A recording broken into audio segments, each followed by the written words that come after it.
All right, you guys, we are live. Search for Guru. Back again today or tonight. You know, it's not where I'm at, and it's night as well in Namibia. All right, you guys, we are live. Okay, there we go. Had an echo, had it on another screen. So we have Miss Nangula Nghiyalwa with us. Did I get it right or close to it? A bit closer. That's fine. Okay, I tried. I think I got it right. Good job. So we have Miss Nangula with us in Namibia. And what we're going to chop it up on is she's going to give some background on what she does, any projects she's working on, where she's from, what she currently does. And then we're really going to talk about, you know, empowering African women, the empowered African woman. Because like I said, like I told her offline, the images of Black people and women, you know, we're dealing with women today, is that of dysfunction. And now we've gotten to the point where the dysfunction is becoming considered normal. Like we can't separate what's dysfunctional and what's normal now.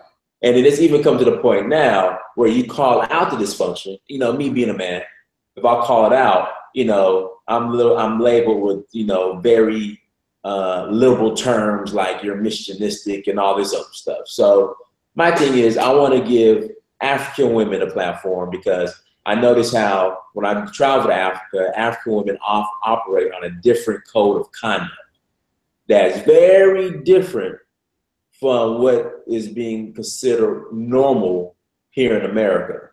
So, you know, Miss Nangula is very successful, you know, very bright. She's a teacher at the university in Namibia in Windhoek, am I correct? Yeah. Sure, yes, you're correct. So I'm gonna go ahead and give the floor to her and let her talk. And, you know, I know people are in the chat room, if you have any questions, please ask. And then also to Ms. Nangula, you know, anything you want to add, go ahead and add, but go ahead and give people, you know, tell them your background, what you do, where you're from. You know, and by the way, Namibia is by far one of my favorite countries outside of Senegal. Namibia is probably number 2 as far as my favorite countries that I've visited so far in Africa. And I said this before, in all my travels in Africa, Namibia had the most beautiful women outside of Mali. They say that a lot. Nangula, the floor is yours. All right. So thank you very much, Amir. Is it Amir? Yeah, Dynasty Amir. You call me Dynasty Amir. Yes. So so maybe a bit of background on myself, and maybe how I got to like stumble upon you. I love to watch a lot of documentaries, and I usually try to follow people who like to travel like you. So when I came across your videos, I really found them really inspirational because I also really love to travel sometimes. Yes.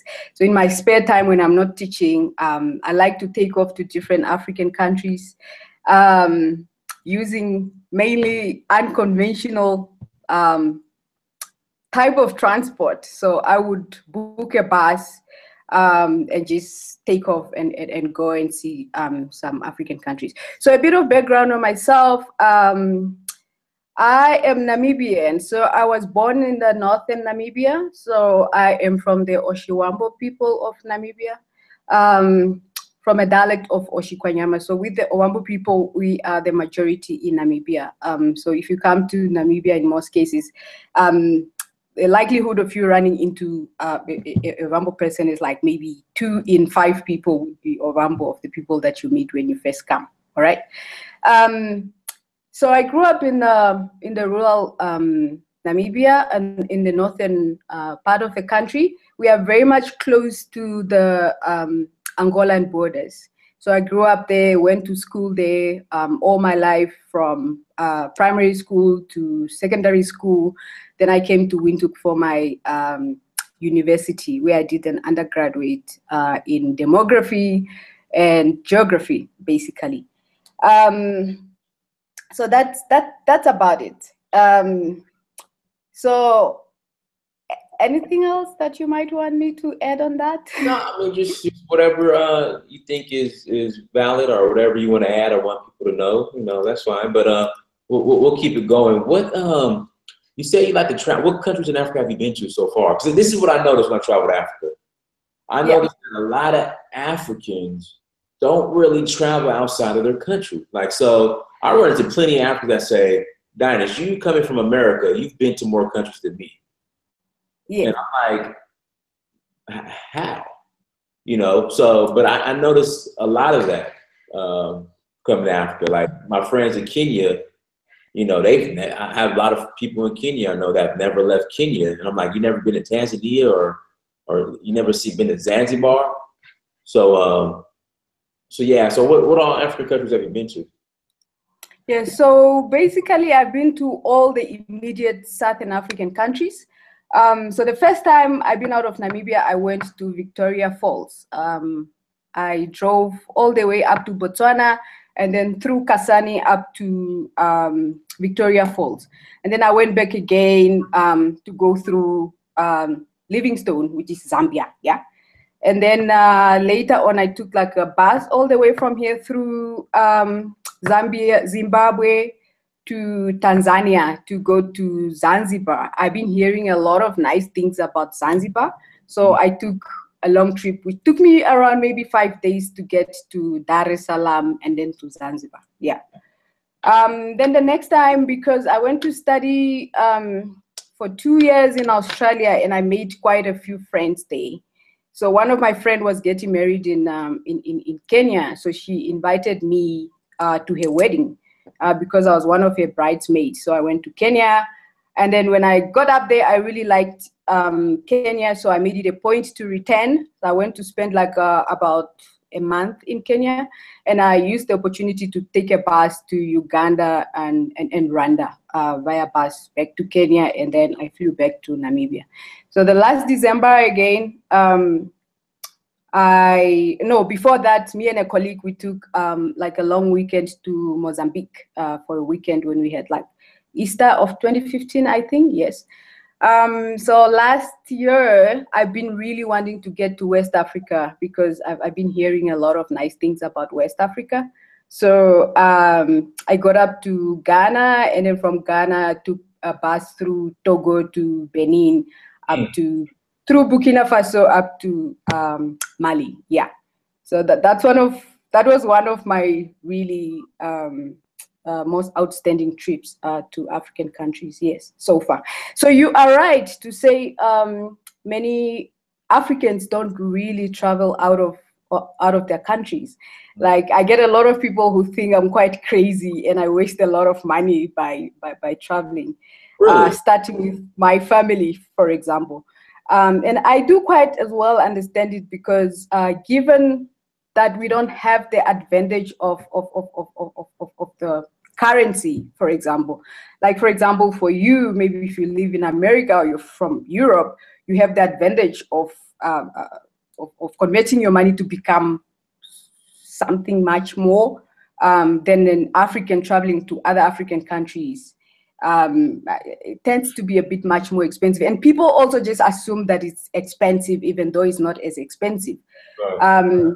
I find that it really depends on your priority. Like, of course, I live in a nice apartment, but I really drive a very terrible car because I don't want to spend my money on a car. I would rather spend it on an experience that gives me some sort of an open mind and being able to see some other cultures and other parts of Africa, yes. Yeah. So let me ask you, why do your parents think that you're wasting your money, or your friends think you're wasting money going to see experience other African cultures? Yes, because for one thing, I'm sure you've heard of a term that is black tax, yeah? So for African people, in most cases, if you are young and working, you have studied, your parents expect you to kind of contribute somewhere to be able to support them. And there's many expectations from the extended family as well, like to be able to support cousin here, send someone to school, and so on and so on. So I do understand a bit in that regard, because we have different expectations as well in that regard, and a few challenges as it comes to supporting families and extended families in that regard. Yeah. Because I know, like here in America, you know, a lot of the Africans that come over here, they send money back. So, but I didn't know it was like required or an expectation for, you know, young Africans coming up who are trying to get settled themselves in Africa, that they have to, is, you know, required that they, I guess, support their families. You know, I didn't know that. Or yeah. So no, it's a serious issue, unless if you are coming from like a family that is like a middle income family and so on, and then people would understand, because you don't have any responsibilities or any expectations on your shoulder.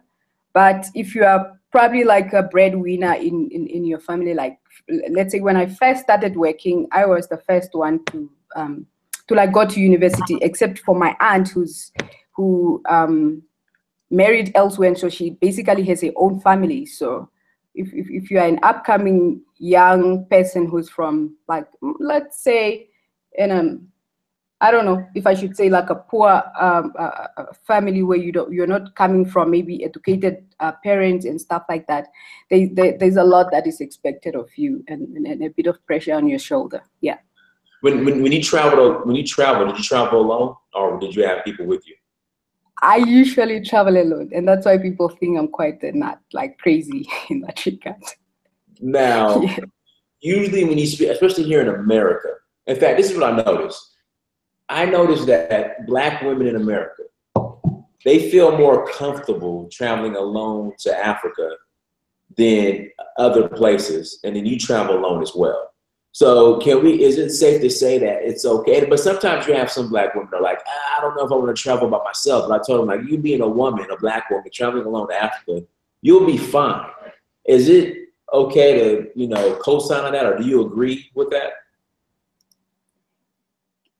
Of course, I do agree in that regard, because I don't remember really, ever since I've taken trips around, being in a position where I feel like my safety was compromised.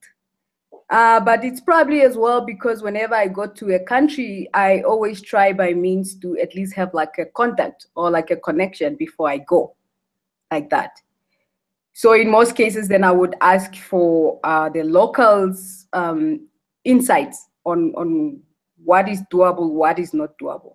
But I also try by all means not to stand out that much. Like you go to a place and maybe you are looking like a tourist, you are an outsider and stuff like that. So I try to humble myself and fit in with the locals in that regard.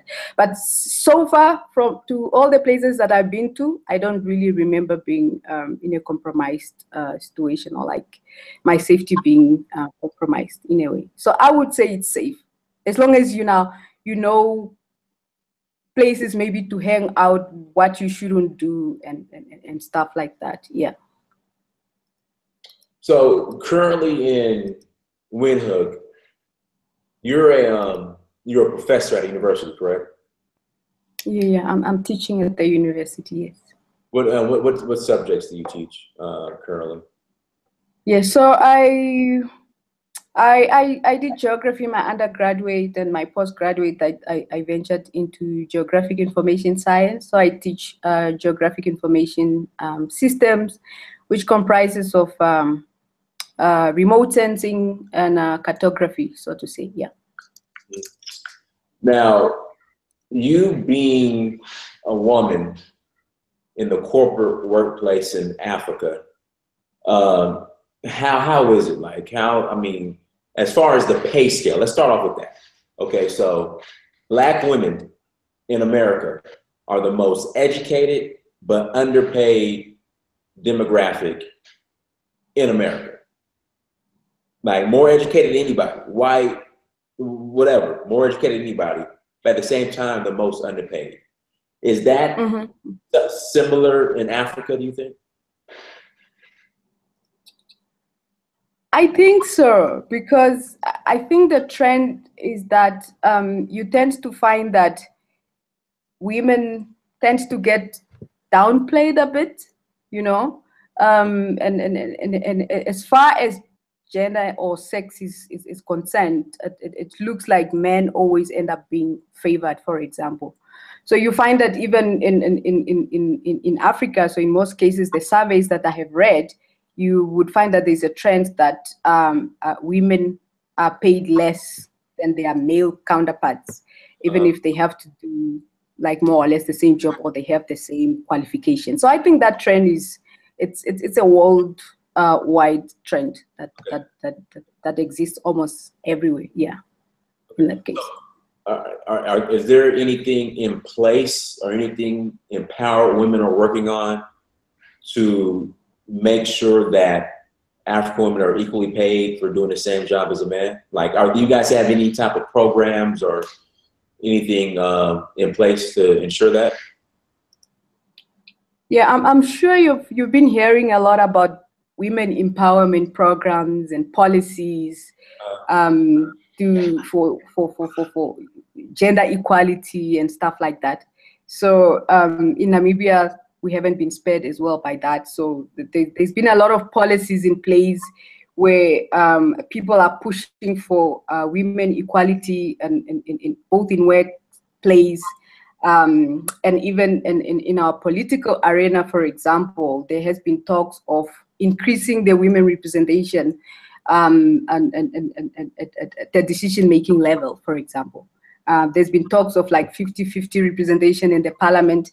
So I think with regards to Namibia, for example, Namibia is ranked as the 4th position in the world for the most women represented politically, I think, in political position. Yes.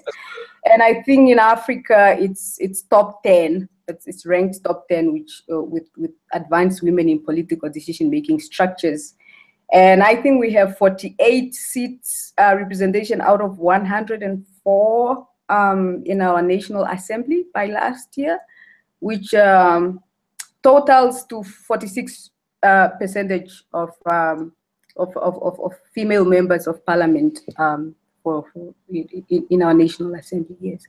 So I think there's been a lot. There's also like a Ministry of Gender Equality, and there's been pushing a lot for a lot of women equality and empowerment in that regard. So I think there's been a lot going on. Yeah. Okay. And you know, Namibia was colonialized by the Germans and then by, was it South Africa? Yeah. Right. So, and we know Black people in Namibia and also Black people in South Africa have not fully recovered from colonialism. Exactly. Do you think sometimes women issues are overlooked because Black people are still trying to, you know, figure out their way or recover from colonialism? Do you think that might be an issue, or?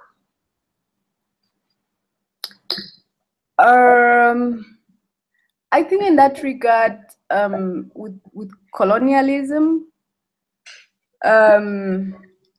there came a lot of issues actually, because we've had a lot of issues as they relate to family structures breakdown, for example, because during the apartheid system, we've had this system of like, what is this? The labor system, where men had to leave, for example, rural areas to come to urban areas and leaving their families behind, coming to work for white entities. And in most cases, you find that has broken a bit of family structures, and it hasn't really worked well for our society in that regard. So you're finding that I don't think it's just women. Of course, yes, you are finding that you have many absent fathers in that regard. I'm sure that is also another issue that you might have also in the US. So you find that most of the burden is that you have so many single mothers nowadays, like taking care of children, being overburdened and not really in that regard thriving and trying to reach their dreams because of issues of having to look after kids on their own without the men coming on board, because of the breakdown of family structures coming from the apartheid system. Yes, yes. How were African women, since we brought up apartheid, how were African women, I guess, treated during apartheid? Like what, I guess, like what role did they serve during apartheid, African women specifically? So what you would see if you come to Namibia, for example, you'll find that we have a lot of like what we would call colored people, for example, in most cases. We call them mixed here in America. Yes, colored mixed. So you'll find that I think some of the women were being raped, probably like by the white people. Right. But also being reduced to, if you come to Windhoek and you wake up early in the morning, for example, if you come to the upper affluent suburbs, you'll find a lot of women coming in from the lower income suburbs to come to the high affluent suburbs for domestic work. So many of them in that regard were reduced to the domestic workers. And you still see that trend of women coming to the most affluent suburbs, which are predominantly white suburbs. So you see women coming to serve the white people in most cases still, yeah. So what was the role of the woman before apartheid? Like what was expected from African women before the apartheid system came in somewhat?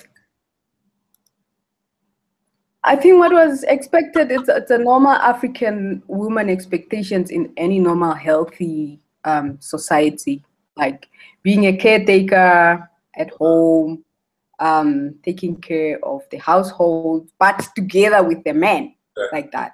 So a woman had her own roles to play to contribute to a healthy family setup, for example, or within her society in that regard. Yeah.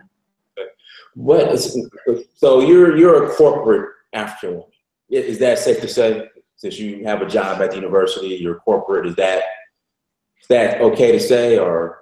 Yeah, that's okay to say. The reason why I say that, so here in America, you know, you have Black women say, since I have a job, since I pay bills, since I'm doing everything that the man does, the man shouldn't expect me to take care of home. He shouldn't expect me to cook or clean because I'm doing the same. I wear the pants too. I mean, I have a job, I make money, I pay bills. You know, a woman in that position, what should her role be in the home? What are your thoughts on that? Just repeat the last statement again. So here in America, you have women, Black women in general, who are corporate now, who say, since I have a job, since I make money, since I pay my own bills, you should not expect me to take care of home. Meaning, don't expect me to cook, don't expect me to clean, stuff like that. What are your thoughts on that? Yes. So my thoughts on that are a bit divided, because I think we are challenged by the system in which we live in, for example. So at the same time, you are a corporate woman. Something that's expected of you to thrive in your environment and to get ahead, probably get promoted and get to where you want to be. And then at the same time, also at the household level, you are expected to contribute, to bring something on board, to contribute to your role, for the households to go ahead. So I think in that regard, given the system in which we are operating from, because one of the trends that I've been seeing around in Namibia, for example, it's the issue of feminism, for example. Let's talk about that. Go ahead and let's speak on it. How do you feel about that? And pushing for what a man can do, a woman can do, and so on and so on. So I think a lot of us are very much conflicted by that. And in most cases as well, because it's so to say, for me, my take on it is like, it's completely like a foreign concept for an African woman, for example. Hold on, stop the show. Stop the show. Okay. Are you saying that feminism is a foreign concept to African women? That's what I'm saying, because I don't think it's something that has originated with an African, from an African setting and setup. So I feel like it's something that is imposed and that has a foreign element, and which is symbolized in a European context, so to say, or at least from the approach. Stop the show. Stop the show. Approach from, yes. Stop the show again. So are you saying that feminism is a European concept? Do you That's what I'm saying. Okay, because here in America, you have a lot of Black women saying that feminism is not a European concept, or that white women did not create feminism. I'm like, you're crazy. Yes, they did. So that's why I think African women need to have this, like in Black American women need to have this conversation, because they think that, and I try to tell them, in my honest opinion, I think women empowerment and feminism are separate. Like, they're not the same. That's just me personally. But I'm a man, and when I say that, I'm looked at as misogynistic and all these other feminist words. So, I'm like, because me personally, I just, from a Black perspective, like, as far as contributing to Black society, like, Black feminists aren't contributing anything. That's just me personally. Mm-hmm. Now, empowered Black women are, but the women who call themselves feminists, it seems like they just like destroy everything. And I will go into, I can get into some examples here in America. Prime example, Ebony Magazine. I don't know if you know what Ebony Magazine is, but that's a prime example. So, I just see a lot of, some African women who come to America who are starting to try to shift to feminism. And it's like, look, I understand what's going on, but feminism has nothing to do with empowering Black women. That's just me personally. Like, it's completely separate. Like I said, they don't really produce anything. So, okay, so we got it out of the way. But I just want So from my way of seeing it and how I have seen it, like, manifesting in the society, like, for us, for example, like for corporate women and so on, all I've seen it doing is just like destruction of relationship between men and women in most cases, for example. So you're seeing that there's really no balance, and most people really, we tend to I think misunderstand it, and I don't think if you are pushing for one group, for example, to like, for example, is women equality and so on, and you are leaving the men behind, and I don't see any balance, and that's why I feel like, the manifestation, especially here in Namibia, you're finding a lot of what we are calling patient killing, where you have people who are in relationships killing each other, for example, and so that's my take on it. Okay. Dora in the chat room, I think you might have just explained it. She wants to know, what's the difference between feminism and woman empowerment? Well, being an African woman, from an African perspective, what would you think that the difference was from an African perspective? So I think feminism pushes for how do I say? I think feminism pushes for one group of sex to go up while other is consistently trodden down. That's how I feel with feminism. And with Black empowerment, I feel like with empowerment, you'll have to be able to empower both groups so that they complement each other. That's how I feel. Okay. I'm probably not using the right terms. No, it's perfect. But okay, so let me. But that's how I have understood it. All right. Because I don't feel with feminism that the man is on board. I feel like it's consistently women must, and then while men are out of that picture. So as with empowerment, I feel like it's when you're bringing both groups on board so that they can complement each other and both get ahead. Yeah. Okay. So the feminists will say, the reason why we're feminists is because Black men are nothing. Black men have abused us. Black men have held us down. Black men just want us to cook it clean. What are your thoughts on that if that argument is made? So and let me say this: there's some truth to that. I'm not going to deny that. Yeah. Of course, yes. There's some truth to that. But what are your thoughts on that? But I think we should be able to look into that situation of men not wanting to be on board, like do a situational analysis and understand from where is that coming from, I guess. Yeah, because there was recently like a lady murdered in South Africa. And there was this trending Twitter thing that kept on saying men are trash, men are trash. Of course, we do understand men are trash, but we should be able to also understand how the system in which we live in is contributing to men being trash, and also how both parts are contributing to that, to men being trash, I think. Okay. I'm glad you say that. So in Namibia, it was colonialism that contributed to men being trash. Here in America, we had like Jim Crow. I mean, we had slavery.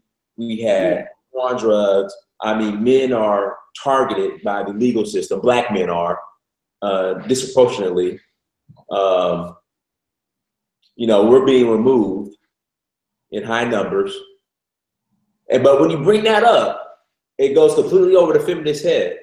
Completely over. She refuses to ignore it. But I'm glad, like I said, that's why I like to bring women on here to speak. And even if we don't agree, that's fine. Let's build on what we agree on. Yeah. So Dora in the chat room said, that's beautiful. We don't learn love like that here. Which brings me to another question. Here in America, women are, I would say, becoming very masculine. And I tell people that the African woman is so beautiful and feminine. Like they're so feminine. But here in America, they're becoming so masculine. How can a woman, be in a corporate arena, but still remain feminine? Because I just see it changing over here in America where, you just have a lot of women becoming very masculine. But in Africa, women are so beautiful and feminine. What are your thoughts on that?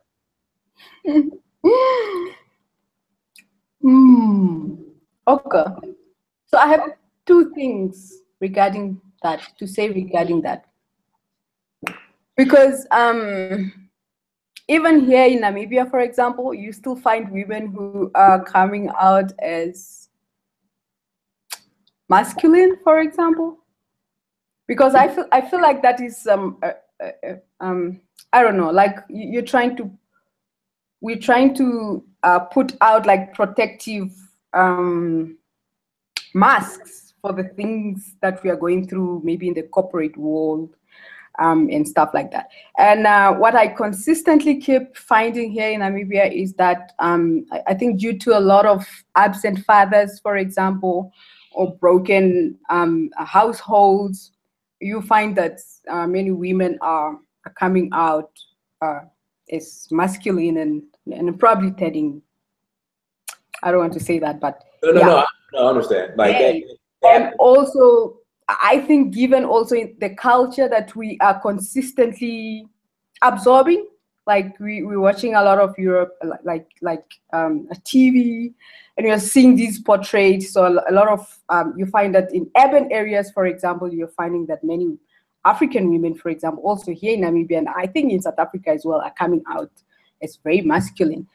Mm-hmm. So I think I'm taking it as it's like a protective mask that we are trying to put out, and just maybe a way of dealing with our psychological issues and also issues that are going on in our society in that regard.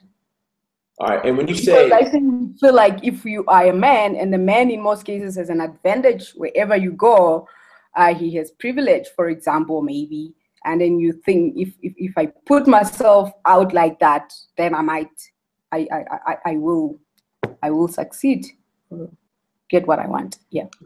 now somebody wanted to clear something up in the chat room when I had a question.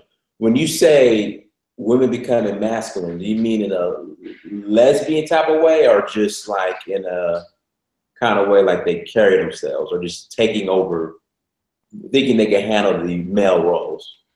I think from my experience here, I would say lesbian type of way, I think. Okay. Or maybe if you have to say about the aggressiveness, trying to be over aggressive, for example, in a work environment, Mm-hmm. that's also something that women have to like develop, so they can try to overcome issues of women mistreatment in work environment, for example, or like that. Because I feel like if you are not aggressive, if you're not coming out as a man, then you're not going to be given the respect that you deserve. And I think all that just relates to the system in which you operate, because the dominant system in which we operate, which is the European system in most cases, favors men, so to say. Yeah. Right.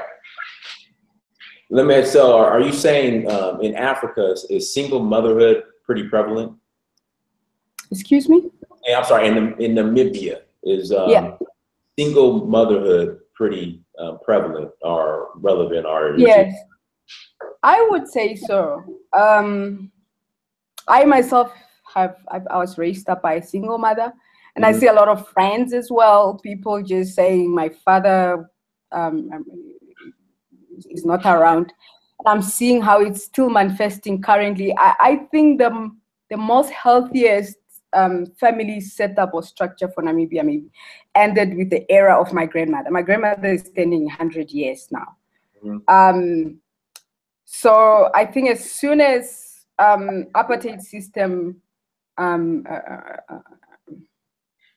made its way through our society, for example, and then with education as well, and us trying to misunderstand, if you get educated, the man and a woman are no more like complementing each other, and then you have these issues of I don't have to be submissive, for example, to understand this or to do that. So I feel like there's a lot of factors that are leading to that. So yes, it's a prevalent issue. I will have to say that. And so you find that there's a lot of, sometimes there's many women who are basically resorting to abandoning their babies as well, or baby dumping is another prevalent issue, especially in urban areas as well, because women just can't deal with the whole issue. Yeah. Baby what? What did you say? Dumping, like when a woman gives birth and then she tries to throw away the baby. Oh, baby dumping. Okay. Yeah. Yes. Okay. Now, I'll say this from a male perspective here in America. We talk about marriage. Now, in America, the marriage laws. In fact, let me start off with this question first. Polygamy. Is polygamy openly practiced in a country like Namibia? Or it's okay? Or what are your thoughts on polygamy as from a woman's perspective? I think from a woman perspective, it had its place when both men and a woman understood, like, and they could coexist with each other in that way. All right. So to say, you would find that you have a man who has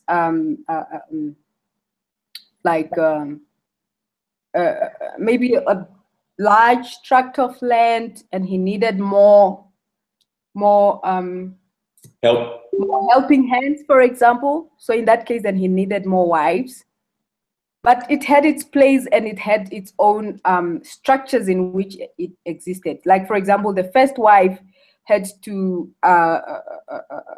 give permission, for example, for the men to get another wife, for example. So that in some cases, the first wife even had to be the one to go and look for the second wife or third wife or fourth wife, for example. Mm-hmm. But I don't think in the current setup that setup is working, because we don't have the understanding. And given that a lot of things have changed, I don't know in that case. So if there's an understanding, a mutual understanding, and both people are on board, that I can say, of course, it can be done. But so many things have changed. So I don't know if it can still be practical in that sense. Yeah. I grew up in a village where I grew up. There was the headman. He had 3-4 wives. Yes. In that regard. So you find it here and there where it works, and in most cases you see people doing it and then it doesn't really pan out very well. Yeah, because the understanding is not there. From your now, is polygamy something that you personally would be open to, or are you completely against it? I think from what I'm seeing around me, that I'm seeing a lot of people getting married, and then you're finding that this person is married to this person, but they're going around and so on. So in that case, I would rather I know what I'm dealing with than someone going in secret.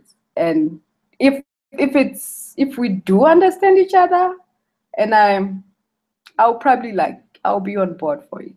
But yeah. But there has to be a mutual understanding in that regard. So, and this is the last polygamy question, then we're going to get back on the subject at hand. But I think it's very relevant, like it's something that needs to be talked about. Now, I was talking to a Nigerian woman. She said she had no issue with her husband, I guess, stepping out as long as he doesn't bring anything home. If that makes sense. No babies, no STDs. Okay. But she said that if she wants to step out, she should be allowed to. So a lot of men say, look, I'm in a polygamous relationship. I'm gonna have my wives here. But do you think women in a polygamous relationship should be able to step out and do their own thing too? I'm probably going to sound very contradictory to what I've said earlier. No, go ahead. Please, but go ahead. Yes, so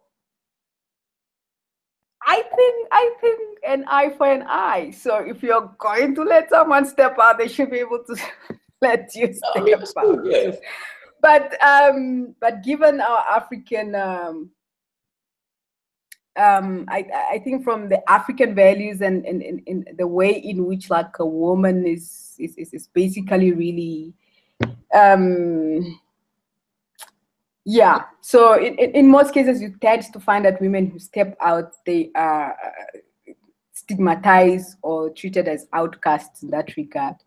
But I think an eye for an eye, so in that regard, yeah. That's fair. Now, a woman okay, let's talk about entrepreneurship as far as African women entrepreneurship.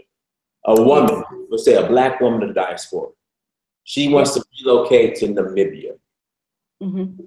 Should she come looking for a job, or should she come building something as far as being an entrepreneur and producing jobs for locals? What should the attitude be of a Black woman who wants to relocate to Namibia? Yeah, so I think the current setup for like the Namibian economy, and as it relates to business, you tend to find that business is predominantly white dominated in most cases. All right. Mm-hmm. So I guess if a Black woman is going to come to Namibia, then maybe she should come ready, like she should try to do her research on which sort of businesses she could undertake, given our very small population and with the niche already having been taken by mainly the whites, so to say, still. So if she can find a niche somewhere that she can build onto, then I would say, I think she should probably come for business. In terms of jobs, I don't really have an idea, but I do because I work for a university, and majority of the people that I work with are expatriates. Like they're people from, not necessarily from the US or from other continents, but from around Africa. Because with Namibia having just been independent for, so to say, independent for about 27 years now, we haven't had really many people educated in different areas. So you find that most of our expertise at our universities, we rely heavily on people from other African professionals, for example, and so on. With business, I don't know if it's a personal experience. There's someone that I know who has moved from the UK, and she tried to set up like a Black, so to say, natural hair, sort of a business where she's dealing with the natural hair. And I think she operated for a few years. And from what I'm hearing is that she has closed doors. So I don't know now if she has closed doors because business was not doing well, or there's other factors in that regard. But one thing that I have to bring on board is just that we are a very small population. Like, for example, Windhoek, maximum 350,000 people. So in most cases, door-to-door business is not really mainly, like you really have to maybe have something very unique for you to make it, given that we have the disadvantages of the numbers. Yes. So, go ahead. No, go ahead. Finish your statement. Yes. So I think in that regard, it's better to do your homework. I think, for example, in which area probably you could try to make a killing. So because we are a very dry country as well, we tend to get most of our produce from South Africa. We heavily depend on South Africa. And this is something that always hits me to say, should anything happen in South Africa, what is going to happen to us, for example? Because we are literally going to go hungry in that case, because we heavily depend on South Africa. So one area that I always think about is probably if you have a unique idea, so to say, maybe to venture into farming in a dry economy, in a dry climate, so to say, then probably we can have local supplies instead of having to import all these foods all the time from South Africa. Now, you just said that you guys are very dependent on South Africa. What about, do you guys do anything with, I know Angola borders you guys. I think, is it Congo or Zambia that borders you guys? It's Zambia, yeah. Zambia, right. So you guys are bordered by South Africa, Zambia, and Angola, correct? Yeah. So what, do you guys have a strong relationship with those two countries at all, Angola and Zambia? So you don't have to be so dependent on South Africa? Not really. With Angola, for example, I think maybe, I don't know if we get oil from Angola, but I think with South Africa, it's just a thing of like white monopoly, for example, because of that historical relationship that we've had during apartheid, and then when we, so to say, got apparently independent, there's nothing that has really changed on the ground, really, because white people still have, they are dominating the atmosphere, for example. So with Zambia, I don't know if we get maize from there, but I don't think we get much from there either, from Zambia. Yeah, it's a research maybe I should probably look into. But what I know is everything that I buy from a supermarket, because we are mainly reliant on these food chains, and they are all chains from South Africa. And when you look at the food products, even the tomatoes that I eat, it says from South Africa. Wow. Yeah. Wow. What let's talk about the land, because I know like in Zimbabwe and in South Africa, indigenous Africans getting their land back is a big is a touchy subject, and is on the agenda. What about in Namibia? Has that conversation came up at all? With getting the land back from the whites? Yeah, the land that the Europeans got when... That's an ongoing conversation that has been going on since 27 years ago. Mm-hmm. Because the promise was that step by step, they're going to buy back the land from the whites, which doesn't really make any sense, like buying back land from people who stole your land, of course. And so there has been like this policy of willing buyer, willing seller, willing buyer, something. So to say, if a white person wants to give back some piece of land, they can approach the government can buy back that land and be able to resettle it back to black people in that case. But it's been a very, very sensitive issue, because that policy itself, or that procedure in itself, it hasn't worked. So you have a lot of people who are so disgruntled. People are frustrated, for example. So you have some people or some tribes, for example, who know that their ancestors were misplaced from specific areas of the countries, like the Herero people, for example, were almost exterminated by the Germans. Right. And then you have the Nama people from the south as well. And people are really, really starting to get impatient with Africa, because they feel like government is not really doing as much. They're just talking, but they don't really want to overstep on white people's toes in that regard. So it has been really a sensitive issue when it shouldn't.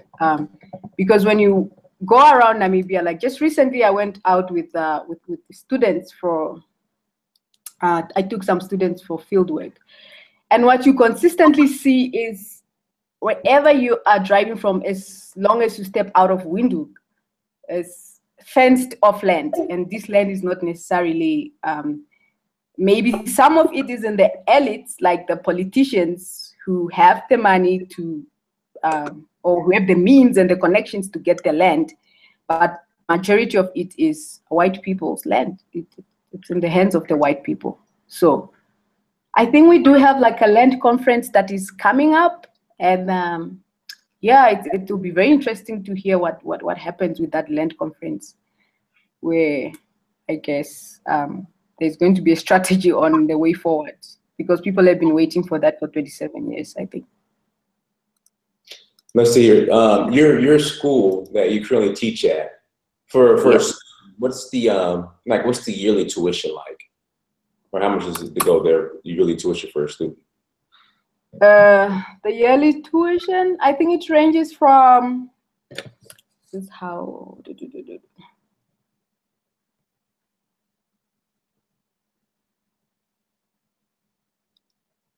maybe $1,500 to $2,000 US dollars. That's it? A year? Yeah, so some of it maybe can go up to 2,500, maybe. I don't know. Wow. Or 3,000, yeah. When I went to university, my yearly, and that was how many years back? I think it was close to 10 years back now. I think it was 1,500 per year, yeah? You went to the University of Miami? No. I'm saying when I went to university 10 years back. Oh, okay. The same university, I was, it was 1,500, 1,600 to 2,000, around there, yeah, US dollars. Now, is that considered a lot? Because you understand, here in America, there's some universities that charge almost $50,000 per year. So 50,000? Yes, yes, yes, 50,000 USD per year for school. Wow. My sister is going to the UK, I think, and they're asking for 20,000 pounds, I think. Yeah, and that's normal, and that's probably Oh, just for school. So you know, they're wow. probably not including room, board, Yeah, like food. That's probably extra. living expenses and so on. Yeah. Yeah, that's probably extra, which is crazy. So a big topic or issue here in America is student loan debt. So people go Yeah. to school, incur debt of like 100,000 USD for a degree, and then they come out and can't barely find jobs or find enough work to pay off, you know, $100,000 in debt for student loans.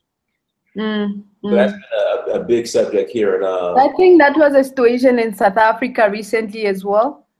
And I think even here, sometimes you get students protesting fees because in most cases, we have majority of students coming really from families who can't afford. So many of them, like when I went to do my undergraduate, I got a government loan. And I think many of us, my sister got the same as well. And I know many people who are reliant on that as well. And the problem usually is on paying back that money after you get it, so it can keep on replenishing itself. Yeah. What, as far as opportunities for Black women who want to come to Namibia and contribute, what industries should they be looking at? Some people say healthcare. Some people say healthcare is a major area, like you want to start your own clinic or work for a clinic. But what areas can, you know, we're dealing specifically with Black women, can they find to make an impact in a country like Namibia? I have to think more about that, because I know in the health industry they always need nurses and other people who have specialized in other health related areas, for example. I think as well the tourism industry, that in most cases that does well. So if you can, because we tend to have a lot of we get peak seasons for many people coming to see Namibia, because I think Namibia is like a very unique environment. It has very unique landscapes. People mainly also come to see some of the unique landscapes that we have, like the Namib Desert offers a lot of interesting stuff, and people usually come for that, and the wildlife as well. So I think tourism is one of the areas that hasn't been really tapped into, especially by Black people, because you see as well, still I have to again repeat myself there to say it has predominantly it's dominated by white people. So if you have a strategy in place where you could come and set up like a tourism entity, where you could probably try to also maybe make people come to Namibia, like more Black people come to Namibia, for example, to attract more Black tourists. So maybe that's an area you could tap into. What else am I? That's as far as I can think about that as well. But we also have, I think our manufacturing industry also there could be a potential there maybe, because it's pretty much non-existent. So maybe if you can think of on how to turn some of the raw materials that we do have here, especially we have the fishing industry in in the coast on the Atlantic Ocean and Walvis Bay and Swakopmund, where you have a lot of fish being turned into maybe finished products. So maybe if you could think of any other natural resources, maybe like, I don't know, mining or something, because we don't have as much manufacturing industry. And I think that is one of the weaknesses for us Africans, and that's how we lose out on a lot of money, because we tend to ship out our raw materials outside to be turned into finished products, and they come back very expensive, and we lose out on a lot of money in that regard, I think. So we'll stick on, like, in fact, just in general, Black women in the diaspora, they want to start a business in Namibia. What's the process? You have to like go to the city or go somewhere and get a license. Like, what's that process like? And like, what can they expect to? Just a ballpark. I don't know if you'll know. What can they expect to spend on just like getting kind of set up and situated as far as setting up a business in a place like Namibia? So you mean in terms of infrastructures, or like the technicalities of setting up a business? The technicalities. Let's start with the technicalities. Really, the technicality. Let's start. Let me think about it.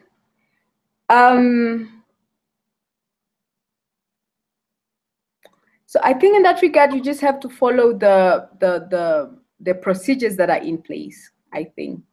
I don't really know what rules apply as an expatriate coming from outside to set up a business, whether you need to probably maybe connect or link up with a local person for you to be able to register your business, or you are expected to have lived in Namibia for some time.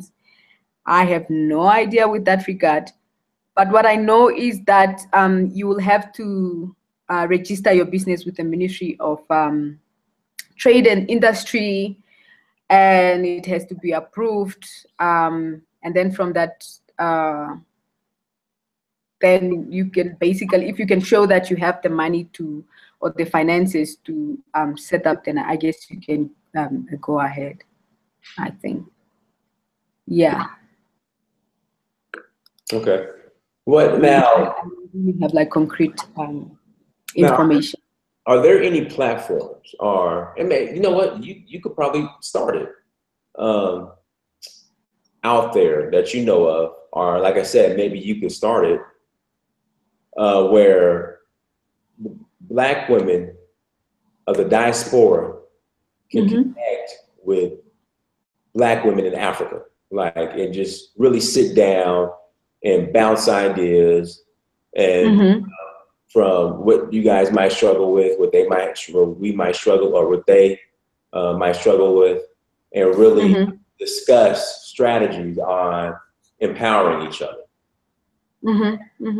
Are there any platforms like that you've heard of, or like I said, maybe there's not, and maybe you could be the pioneer and create it. What do you think about that? I don't see any reason why it shouldn't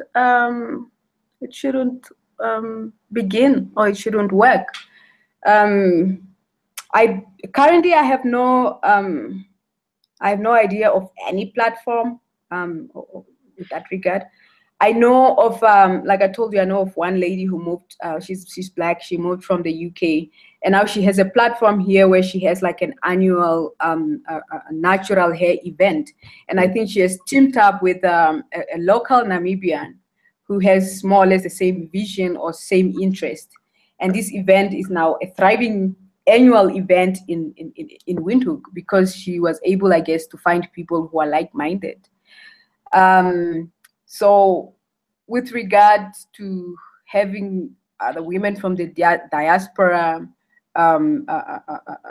bouncing ideas off each other, I'm always keen on that.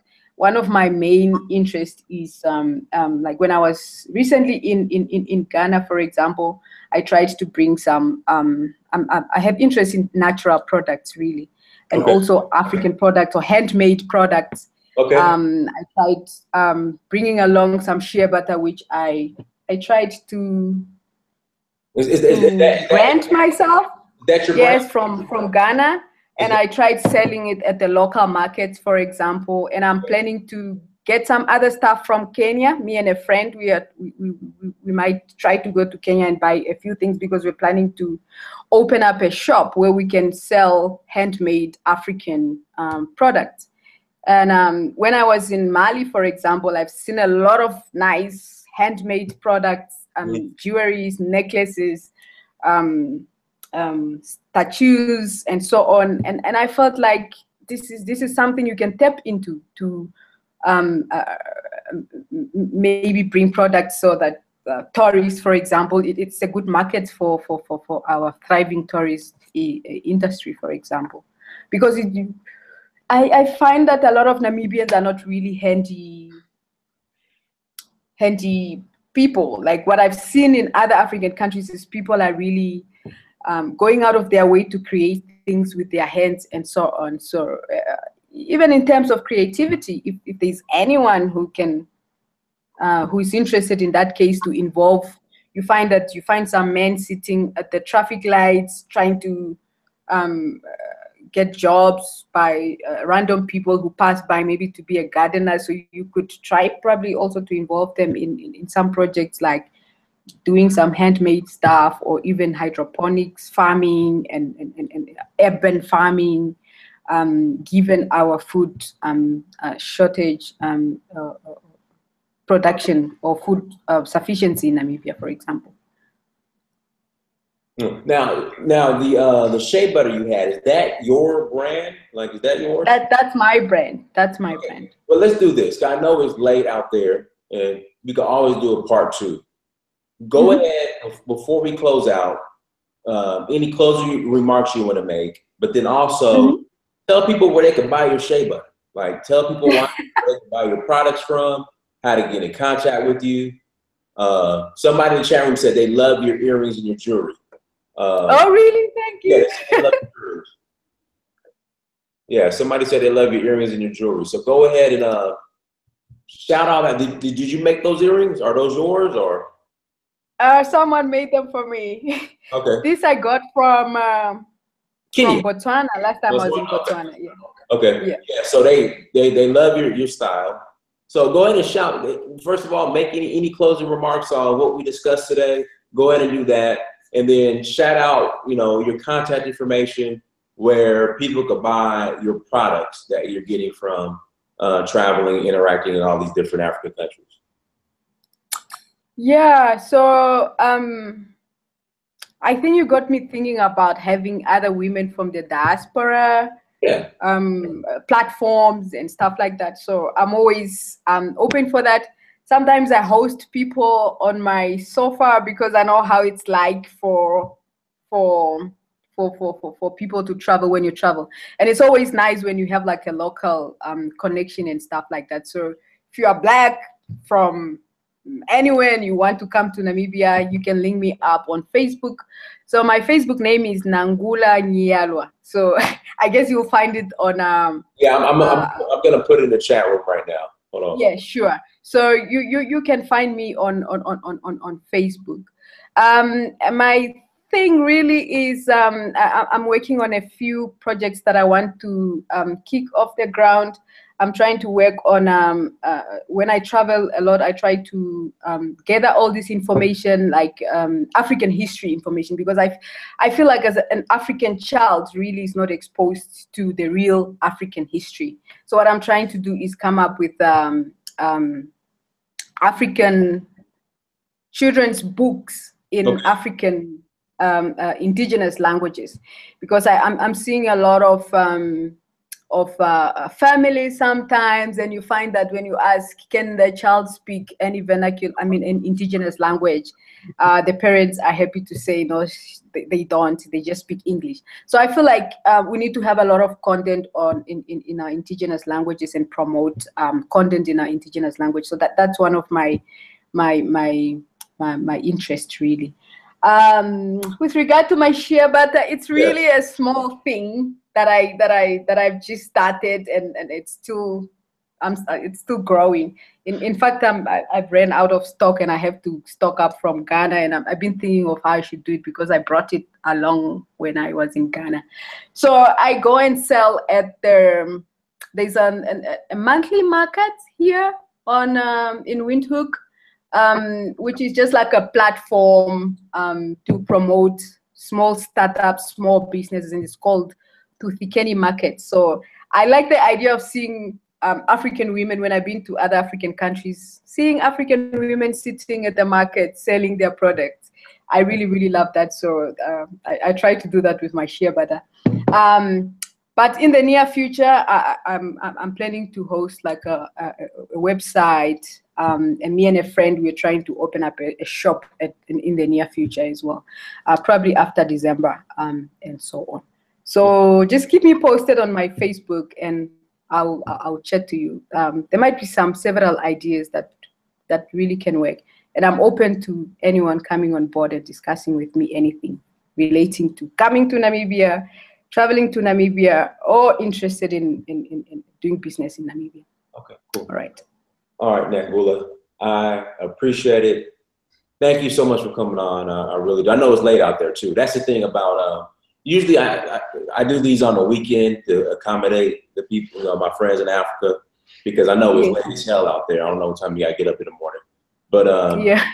Thank you so much for coming on. I really appreciate it. Again, I wanna create a platform, like I said, to bridge the gap between the diaspora and Africa.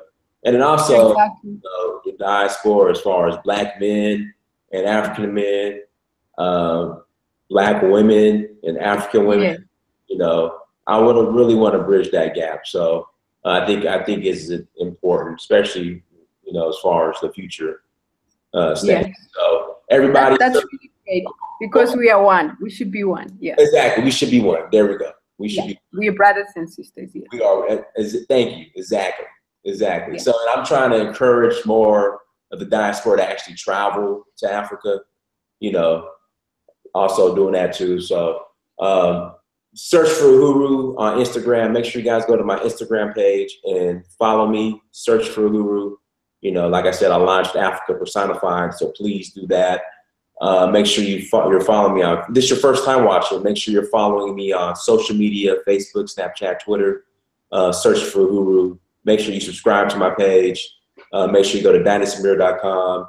Make sure you go to amazon.com. Search your name, Dynasamir. I know these are a lot of instructions, but please listen and follow. And make sure you go to searchforuhuru.com. People, thank you so much for coming on. Thank you so much. Nangula, we're going to have you again. Thank you. Be ready. Right. Thank you so much. Anything else to say before we shut it down? Not really. It's just that I really, really enjoy your videos, and thank you very much. Yeah. All right. So Dynasamir, the Kapitan Don. Peace.